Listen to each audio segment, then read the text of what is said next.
Até que, enfim, o presidente da CBF, Edinaldo Rodrigues, se manifestou sobre a forte possibilidade de paralisação do Campeonato Brasileiro por conta da tragédia que vem acontecendo nos últimos dias aqui no Rio Grande do Sul. Sérgio Rocher revelou o pedido do grupo de jogadores e também de atletas do Grêmio para as direções da dupla Grenal. O presidente Alessandro Barcelos deu uma alternativa e trouxe uma fala forte sobre a situação. E também, lá no Uruguai, movimentações e ofertas para os clubes gaúchos estão acontecendo.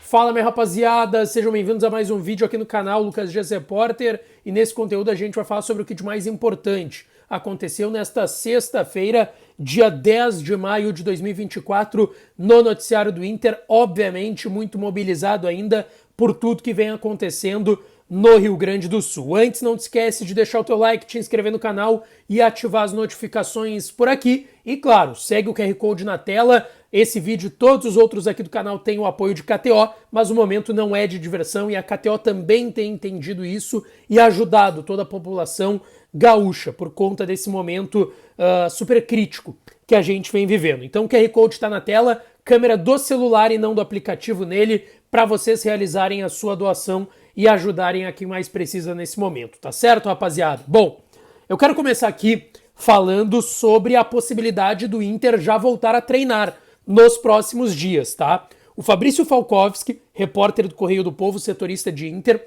ouviu de pessoas do Internacional que sim, existe a chance de segunda-feira o treino não ser cancelado. O Inter vem marcando e remarcando treinamentos, o Grêmio da mesma forma. O Inter marcou treino para o complexo ali da PUC, o Parque Esportivo da PUC, Universidade Católica aqui do estado do Rio Grande do Sul, que fica localizada aqui em Porto Alegre. Isso não aconteceu e eu trouxe a informação em primeira mão para vocês que o Inter estava estudando treinamentos em Alvorada, no CT da base, porque ali não havia tido um ponto de alagamento ou dificuldade. A dificuldade seria para acessar a Alvorada por trânsito, enfim, esse tipo de situação. Mas os campos de Alvorada teriam capacidade para treinamentos do elenco profissional e da base do Internacional. E isso pode acontecer na segunda. Os treinos do Inter estão suspensos até domingo. Então, segunda, existe chance dos jogadores treinarem em Alvorada.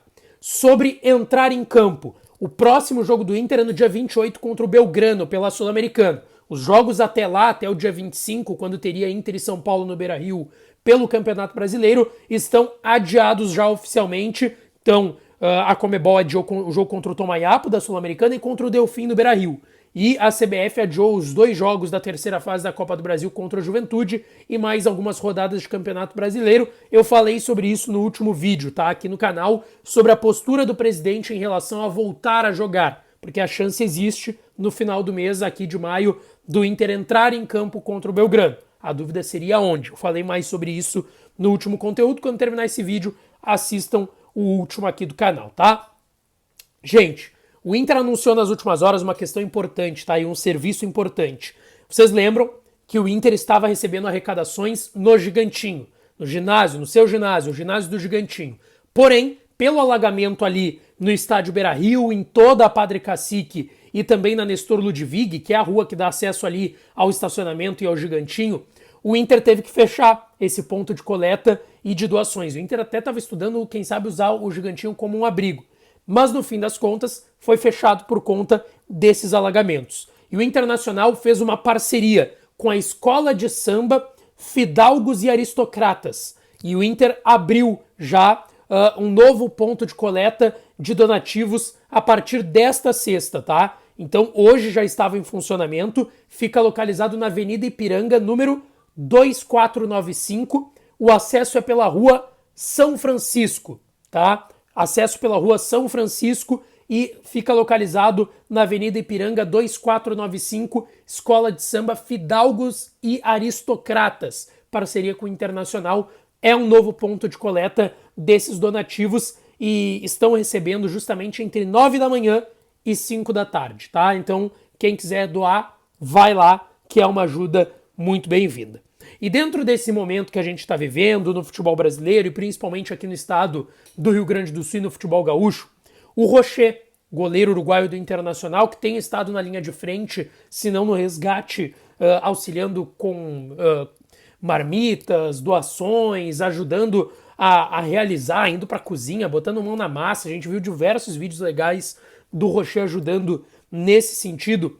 E ele deu uma entrevista para uma rádio uruguaia, a Rádio Sport 890.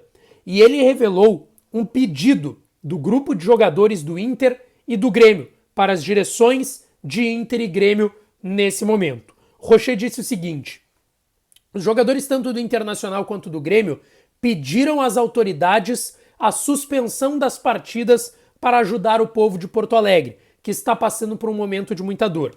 O Rocher está usando como exemplo a situação da capital, onde eles moram, né? A maioria deles. A gente sabe que muitos jogadores do Grêmio moram em Eldorado, que é outra área muito afetada também por essas enchentes e chuvas dos últimos dias. Mas é um pedido às autoridades e que também foi feito para a direção dos clubes. Façam o que der, mas não tem jeito de jogar. Eu já tinha comentado isso aqui no canal, que era uma vontade da maioria dos jogadores de Inter e Grêmio não estarem em campo, seja para o Campeonato Brasileiro, Sul-Americana, Libertadores no caso do Grêmio, ou Copa do Brasil. E o Rocher confirma essa informação, que os jogadores pediram para estarem aqui na linha de frente ajudando e não se preocupando com o futebol. E dentro disso, o Inter é a favor e pede a paralisação do futebol brasileiro. E o presidente Alessandro Barcelos deu alternativas para isso, tá? Ele deu uma entrevista hoje para a TNT Sports, no programa De Placa. E o presidente falou o seguinte, tá? Falando de futebol, qual o problema de prorrogarmos 3 rodadas? Que foi o que propuseram para nós, de todo mundo. Não, o presidente está falando, né? Não prorrogar só 3 rodadas de Inter, Grêmio e Juventude, mas também dos outros clubes. Que parássemos um pouco e focássemos em ajudar as pessoas até lá. E aí ele disse: o que traria de prejuízo se nós temos 10 datas FIFA pela frente? Qual o problema de encaixar isso para frente? Não pararia o futebol brasileiro no ano, só atrapalharia alguns que vão estar no ar-condicionado olhando Internacional, Grêmio e Juventude em uma situação extremamente complicada, sem campo para treinar e local para jogar, mas jogando. Então o presidente trouxe uma fala forte, principalmente contra a CBF. A gente sabe que o presidente Barcelos, o presidente do Grêmio Alberto Guerra, o presidente Fábio Pisamiglio do Juventude compraram essa briga. Paralisa o futebol como um todo. Não paralisa só e adia os jogos da dupla Grenal, porque não tem clima para jogar, não tem clima para os clubes irem para outro lugar jogarem futebol. E o presidente trouxe uma fala forte sobre isso, sobre paralisar tudo, não só jogos de Inter e Grêmio. Tanto que ele fala, só atrapalharia quem vai estar no ar-condicionado, olhando Inter, Grêmio e Juventude em uma situação complicada, sem campo para treinar e local para jogar, mas jogando. Então, é um incômodo do presidente Barcelos e dos clubes gaúchos, e eles estão muito alinhados nesse sentido para a paralisação do futebol brasileiro. E o Edinaldo Rodrigues hoje teve convocação, pelo incrível que pareça, do Dorival Júnior para a Copa América. E o Dorival falou, obviamente, todos prestaram solidariedade ao povo do Rio Grande do Sul, mas o Edinaldo Rodrigues falou, não atualizou nada sobre paralisação ou não do futebol brasileiro. E a gente falou sobre ceder lugares para a dupla Grenal e o Juventude jogarem, treinarem, e a informação das últimas horas do Eduardo Gabardo em GZH é de que o estádio Atílio Paiva, em Rivera, na fronteira com Santana do Livramento, fica à disposição de Inter, Grêmio e Juventude, tá? O contato foi feito pela Intendência de Rivera, no Uruguai, bem próximo de Santana do Livramento, bem próximo do Rio Grande do Sul, para que esse estádio fique à disposição de Inter, Grêmio e Juventude, caso queiram treinar, jogar, enfim, e se preocupar com essas questões que a gente sabe que esses 3 clubes não querem se preocupar nesse momento, mas atitude muito legal da Intendência de Rivera lá no Uruguai, tá certo? Não te esquece de deixar o teu like no vídeo, te inscrever no canal, ativar as notificações para aqui, que eu volto para falar mais do Colorado, tá certo? Um beijo, um abraço e até a próxima.